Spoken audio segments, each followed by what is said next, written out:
las sombras cobran vida y los miedos se vuelven realidad. Suscríbete.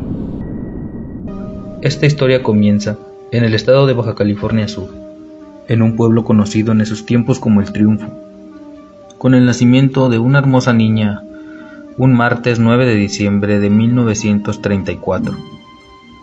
Era una bebé hermosa, rubia, de ojos color verde. Su nombre era Winter Irenea Ojeda Roger. Esta niña nació con una sensibilidad especial, que bien podríamos llamarlo don. Este don era la clarividencia, y esta misma habilidad especial fue de hecho la que marcó la vida de Winter a tal grado de condenarla a sufrir tanto durante su pequeña infancia. Desde que cumplió sus primeros 6 meses de vida, Winter aprendió a caminar, y desde entonces ella desarrolló una gran habilidad para aprender y aprender muy rápido. Tanto es así que en muy poco tiempo y en comparación de otros infantes de más edad de hecho, incluso en comparación de muchos adultos a sus escasos 5 años, ya tocaba el violín de una manera extraordinaria, como si hubiera tomado un curso intensivo sobre este instrumento. Aunque parezca increíble, a los 6 años ya hablaba 3 idiomas: francés, japonés y alemán, además del español, por supuesto, y uno de sus mejores pasatiempos era leer el periódico, además de adentrarse en cualquier libro que estuviera a su alcance. A pesar de ser una niña muy noble y querida, de pronto su suerte cambiaría, y cambiaría radicalmente, pues ya al cumplir los 7 años de edad, empezó a manifestar visiones, esto que llamamos clarividencia, y en su caso en particular, marcaría el inicio de su mala fortuna. Al ser una niña muy sociable con las personas en general, ya que poseía una gran habilidad de comunicación como para llevar una plática fluida con cualquier adulto, cuando le venía una visión, ella, sintiéndose como en un tipo de sueño, contaba lo que estaba viendo, y las cosas que decía, por supuesto que no a todos les hacía gracia, ya que también predecía desgracias venideras, que no eran del agrado de la gente, que llegaban a enterarse de alguna u otra manera. Una vez, por ejemplo, estando dentro del templo del pueblo, donde se llevaba a cabo la cotidiana misa del domingo, Winter pega un grito, y desesperadamente empieza a decirle a su madre que por favor salieran de la iglesia, porque se iba a caer el techo. Su madre, ya conocedora del don de su hija, decide salir a toda prisa del recinto.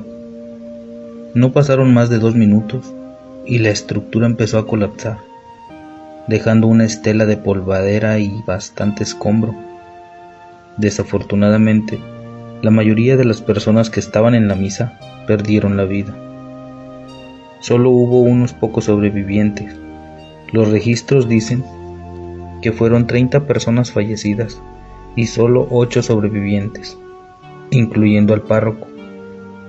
Después de este hecho y darles cristiana sepultura a los feligreses caídos, se esparció el descontento y el enojo de los pobladores. Tanto así, que si llegaban a encontrar, ya sea en el mercado o en alguna otra parte del pueblo, a la familia de Winter, o a ella misma acompañada de su mamá, aprovechaban para gritarles maldiciones e injurias, ya que los pobladores daban por hecho que era la encarnación del mal, o en un término poco menos despectivo, una bruja.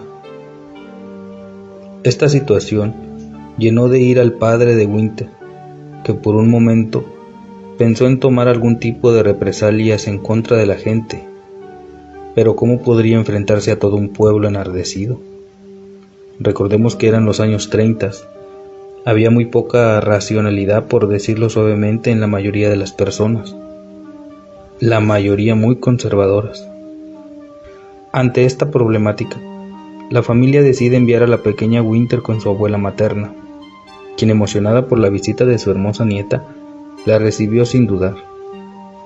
Esa noche, sin embargo, en el pueblo de Winter, sus padres se daban ánimos pensando que solo sería un breve tiempo el que estarían separados de su hija. Con lo que no contaban era que los habitantes del pueblo estaban tan consumidos por el odio que la señora Marta, la más apegada a la iglesia y que se la pasaba diariamente en el templo antes de que quedara en ruinas, fue la que aconsejó a los feligreses que hasta que no se deshicieran de la niña bruja, los males en el pueblo no iban a terminar.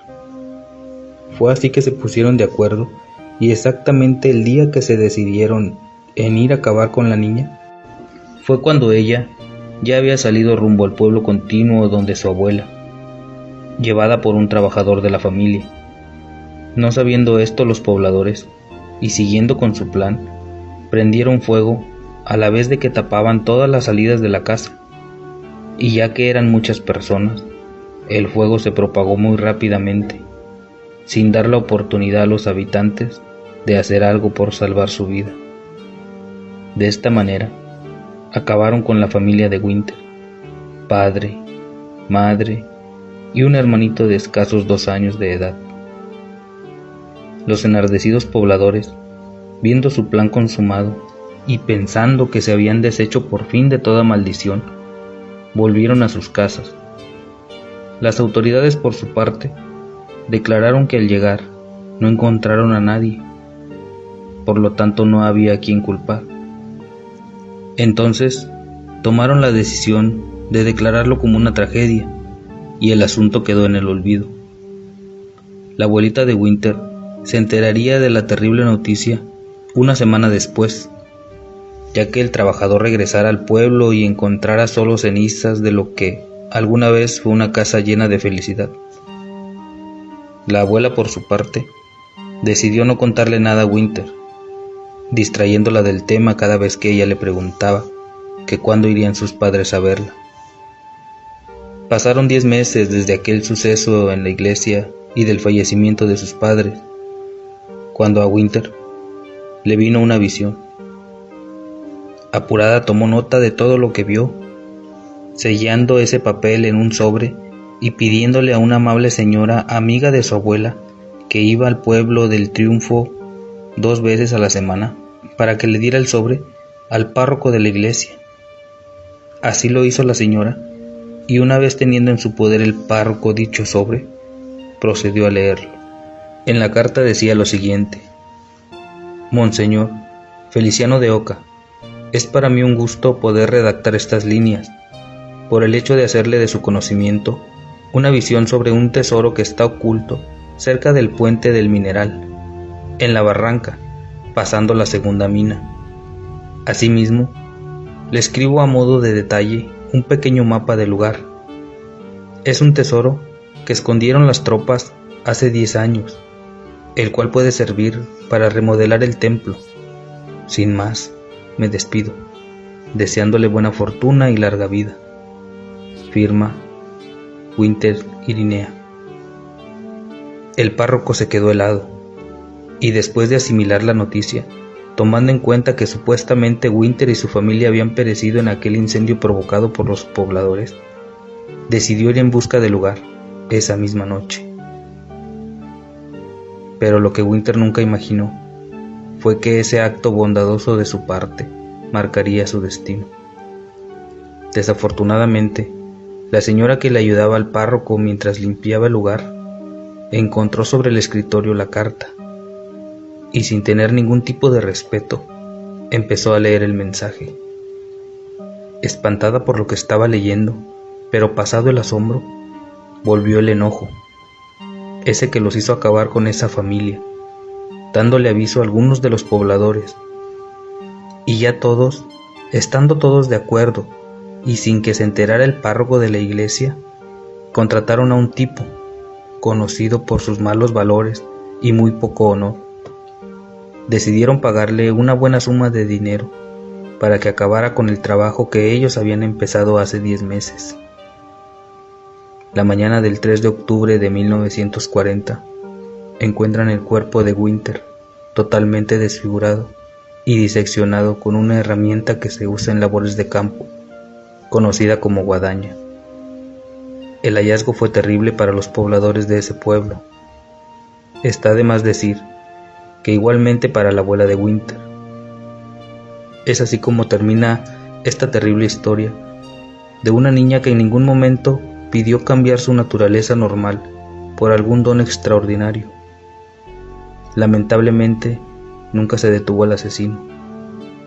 Pero como nota adicional, 2 años después del horrendo crimen, en el poblado del Triunfo, lugar donde era originaria Winter, se desató una serie de catástrofes naturales, seguido de una epidemia de difteria que diezmó por completo al pueblo, y algunos pocos contados pobladores que pudieron librar la muerte decidieron abandonar el pueblo.